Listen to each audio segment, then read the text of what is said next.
تو cross multiplication اس طرح کے رولز جو ہیں یہ وہ آپ کو ٹائم کافی بچا دیتے ہیں ٹیسٹ میں. اگلی ٹپ کوانٹ کے بارے میں ہی ہے اینڈ دیٹ از کہ جو ٹرکس دیے ہوتے ہیں ڈفرینٹ GRE بکس میں دے ڈو ورک, تو ان کو دھیان سے ٹائم لگا کے پریپیئر کریں. جیسا کہ میں نے بیرنس سے تیاری کی تو بیرنس میں ٹرکس جو ہیں جو اسٹریٹجیز ہیں کویسچن کو اٹیمپٹ کرنے کی وہ کافی اچھی ہیں. آلدو دا ایکچوئل کویسچنس مجھے بیرنس میں اچھے نہیں لگے, so I won't recommend those practice question, لیکن جو ٹرکس ہیں دے آر گڈ ان بیرنس. اب ٹرک سے میری مراد یہ ہے for instance rule of elimination ہو گیا, یا پھر ایکچوئل کویسچن کوانٹ میں اٹیمپٹ کرنے کی بجائے ایکویشن سالو کرنے کی بجائے آپ کے پاس جو آپشنز ہیں ان کو یوز کر کے آپ جو ہے وہ آنسر دے سکتے ہیں, which again can save you a lot of time. Always go for love hanging fruits first. مطلب یہ ہے کہ جو کویسچن آپ کو آسان لگیں اور آپ کو لگے کہ آپ اس کو تھوڑے ٹائم میں کر سکتے ہیں ان کو فوراً اٹیمپٹ کر لیں. کوئی بھی ایسا کویسچن جس کو دیکھ کے آپ کو لگے ود ان فرسٹ 15-20 سیکنڈس کہ اس میں آپ کو ٹائم لگ سکتا ہے تو اس کو اسکپ کر دیں. یاد رکھیں کہ GRE میں آپ you can always come back. اگر آپ کے پاس اینڈ میں ٹائم بچے تو واپس آ کے اس کویسچن کو آپ دوبارہ سے اٹیمپٹ کر سکتے ہیں. اگلی ٹپ یہ ہے کہ GRE میں کوئی نیگیٹو اسکورنگ نہیں ہے تو آپ تکے لگا سکتے ہیں, لیکن ہمیشہ ایجوکیٹڈ گیس لگائیے. Again for instance by elimination rule, اگر آپ کے پاس 4 چوائسیز ہیں تو ان میں سے 2 آپ فار انسٹنس کو ختم کر سکتے ہیں یا ایلیمینیٹ کر سکتے ہیں, تو باقی آپ کے پاس 2 بچیں گی which gives you 50% chance of being correct. So do an educated guess whenever you do a guess. Next tip یہ ہے جی کہ GRE کوانٹ سیکشن میں آپ کو کیلکولیٹر جو ہے وہ اویلیبل ہوتا ہے آن اسکرین, اور آپ جا کے جو ہے وہ اس پہ کیلکولیشن کر سکتے ہیں, لیکن you should be able to attempt almost all the question without the use of calculator. اگر آپ کیلکولیٹر یوز کر رہے ہیں تو in my personal opinion 95% of a time you are going in the wrong direction. یا تو آپ سوال ٹھیک نہیں کریں گے اور یا پھر آپ بہت زیادہ ٹائم لے لیں گے سوال کرنے میں. سو جب بھی کیلکولیٹر یوز کریں تو بی ویری کیئرفل دیر. اچھا نیکسٹ ٹپ ہے جی وربل سیکشن کے بارے میں. جو ووکیبلری ہے وہ وربل سیکشن میں بہت امپورٹنٹ ہے. آلدو ابھی جو GRE ہے اس میں ریڈنگ کمپریہنشن اور سینٹینسز کی پروپورشن کافی زیادہ ہے, لیکن پھر بھی بہت سارے ایسے ووکیبلری کے ورڈز آتے ہیں جن کی انڈرسٹینڈنگ ضروری ہے اچھا اسکور لینے کے لیے. اس کے لیے میں ریکمینڈ کروں گا جب آپ شروع کریں GRE کی پریپریشن تو جو ہائی فریکوینسی GRE ورڈز ہیں ان کی لسٹ پریپیئر کریں. جیسے بیرنس میں 333 ورڈز جو ہیں وہ دیے ہوئے ہیں کی لسٹ دی ہوئی ہے, ان کو پریپیئر کر لیں. ٹھیک ہے, اس میں ایک اور چیز یہ ہے کہ a word a day does work. ٹھیک ہے, آپ ہر روز ایک ورڈ جو ہے وہ رات کو سونے سے پہلے اور صبح اٹھنے کے بعد اس کو ریوائز کریں. ہر روز ایک ورڈ ایٹ لیسٹ اگر آپ کر لیں گے it goes a long way. اس میں کئی ساری ایپس ہیں فون پہ مل جاتی ہیں, آپ وہ بھی یوز کر سکتے ہیں. اگر if you are in a time crunch اور آپ نے کچھ ویکس میں GRE اٹیمپٹ کرنا ہے اور ووکیبلری آپ کی اتنی اچھی نہیں ہے تو I would suggest you can go up to 5 to 8 words a day. اچھا, اور یہ جو ورڈس ہیں یہ اس کے علاوہ ہوں گے جو آپ ایکچوئل ووکیبلری کی پریپریشن کر رہے ہوں گے ڈیورنگ دا ڈے. ٹھیک ہے, تو you can go 5 to 8 words a day, لیکن اس سے زیادہ جو ہے it's a bit of stretch, so I don't recommend that. اچھا, ورڈ آف ڈے جو ہے اس کا ایک فائدہ یہ بھی ہوتا ہے which leads to my next tip, وہ یہ ہے کہ آپ GRE لیول کانٹینٹ جو ہے وہ کنزیوم کریں. اس میں یوٹیوب ویڈیوز بھی ہو سکتی ہیں, اس میں میوزک بھی ہو سکتا ہے, اس میں movies, books are very important, books اور آن لائن آرٹیکلس, کیونکہ صرف ووکیبلری ضروری نہیں ہے, یہ بھی ضروری ہے کہ آپ کی کمپریہنشن اچھی ہو. اب اچھی کمپریہنشن کا مطلب یہ ہے کہ آپ ایک دفعہ ایک پیراگراف کو پڑھیں، اور اگر چاہے اس میں کافی کمپلیکس اسٹرکچرز بھی ہوں تو آپ کو دوسری دفعہ پڑھنے کی ضرورت نہ پڑے اس کو سمجھنے کے لیے. دس از ویری امپورٹنٹ. یہاں پہ جی آر ای کانٹینٹ سے میری مراد یہ ہے کہ کوئی بھی ایسا کانٹینٹ جس میں جی آر ای لیول کی ووکیبلری ہو، اور اس کے علاوہ جو کمپلیکس اسٹرکچر جو ہے، سینٹینس اسٹرکچر جو جی آر ای میں یوز ہوتا ہے اس لیول کا اسٹرکچر ہو.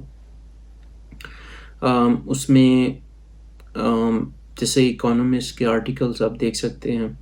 اس کے علاوہ جو بک میں آج کل پڑھ رہا ہوں، I can recommend you that, think and grow rich. This is a good book. کافی اس میں سینٹینسز بھی اچھے ہیں اور ووکیبلری بھی جی آر ای لیول کی ہے. اگر آپ ناولس میں زیادہ انٹرسٹڈ ہیں اور سیلف ہیلپ بکس میں اتنے نہیں ہیں تو ناولس میں لولیٹا ایک اچھا ناول ہے، اگین جی آر ای کے حوالے سے، تو وہ آپ دیکھ سکتے ہیں. اب جو بکس ہیں یا موویز ہیں یا reading news articles, these take time to improve the vocabulary. تو ایک کوئک وے تو اوبیسلی یہ ہے کہ آپ ووکیبلری کی جو لسٹ ہے وہ لیں اور اس کو ہر ورڈ کو جو ہے وہ یاد کرنا شروع کر دیں. اٹ ٹیکس لیس ٹائم، لیکن یہ اتنا ایفیشینٹ نہیں ہوتا کیونکہ زیادہ ورڈس کو ڈائجسٹ کرنا it's not easy in a small amount of time. تو اس کے لیے کچھ ٹرکس ہیں جو آپ یوز کر سکتے ہیں وچ آئی فاؤنڈ ویری یوزفل. ایک تو ٹرک یہ ہے کہ آپ کچھ ورڈز جو ہوتے ہیں ان کا بیک گراؤنڈ بڑا انٹرسٹنگ ہوتا ہے، تو اگر آپ ورڈز کو ان کے بیک گراؤنڈ کے ساتھ لنک کریں گے تو آپ کو یاد کرنا آسان ہو جائے گا. فار انسٹنس مرکیوریل، اس کا جو back ground it comes from mercury, اور مرکری جو ہے وہ ایک انسٹیبل میٹل ہے. In fact this the only metal which is liquid at room temperature. تو مرکیوریل پرسنالٹی کسی کی ہو تو وہ انپریڈکٹیبل ہوتی ہے، اسٹیبل نہیں ہوتی. کوئی موڈی بندہ ہو تو اس کو بولتے ہیں he has a mercurial personality. تو اس طرح سے جو کچھ بیک اسٹوریز ہیں بڑی انٹرسٹنگ ہوتی ہیں، آپ کو ہیلپ کرتی ہیں ورڈس کو یاد کرنے میں. کور پرسنل ٹرک آف مائنڈ وہ یہ ہے کہ ایک تو یہ ہے نا کہ آپ ایک ورڈ یاد کریں اور آپ یو آر ہوپنگ کہ کئی دن میں کچھ بک پڑھتے ہوئے یا کوئی مووی دیکھتے ہوئے یا کسی سے بات کرتے ہوئے وہ word will come up and آپ کو اس کو ریوائز کرنے کا موقع مل جائے گا. But you can force this as well. اپنے کچھ دوست بنا لیں جو جی آر ای کی تیاری بھی کر رہے ہوں، ٹھیک ہے، اور ان کے ساتھ کچھ ٹائم اسپینڈ کریں گروپ اسٹڈی میں. اس میں کسی ورڈ کو آپ ڈسکس کر سکتے ہیں. جب آپ ڈسکس کریں گے تو اس کے دوران کچھ ایسی بات ہو سکتی ہے جس کی وجہ سے آپ کو وہ ورڈ جو ہے وہ آپ کے ذہن میں it will stick with you. جو نیکسٹ اسٹیپ ہے for improving vocabulary is to look for synonym of any word. تو اس سے وہ آپ کو یاد کرنا آسان ہو جائے گا. فار انسٹنس ہارڈ ورک کے جو سینونیم ہے وہ کیا ہو سکتے ہیں؟ Industrious, persistent, tenacious. تو اس طرح سے آپ ڈفرینٹ سینونیم جو ہیں وہ اپنے ذہن میں رکھ لیں تو اس سے بھی آپ کی ووکیبلری جو امپروو ہوتی ہے. So that's a good way to do that. اچھا جی، that was all my personal tips and tricks. ہو سکتا ہے آپ کے بھی کوئی ایک دو کام آ جائیں. اگر آپ کو ویڈیو اچھی لگی ہو تو لائک کرنا نہ بھولیے گا، اور good luck and keep working hard. See you next time in next video. Bye.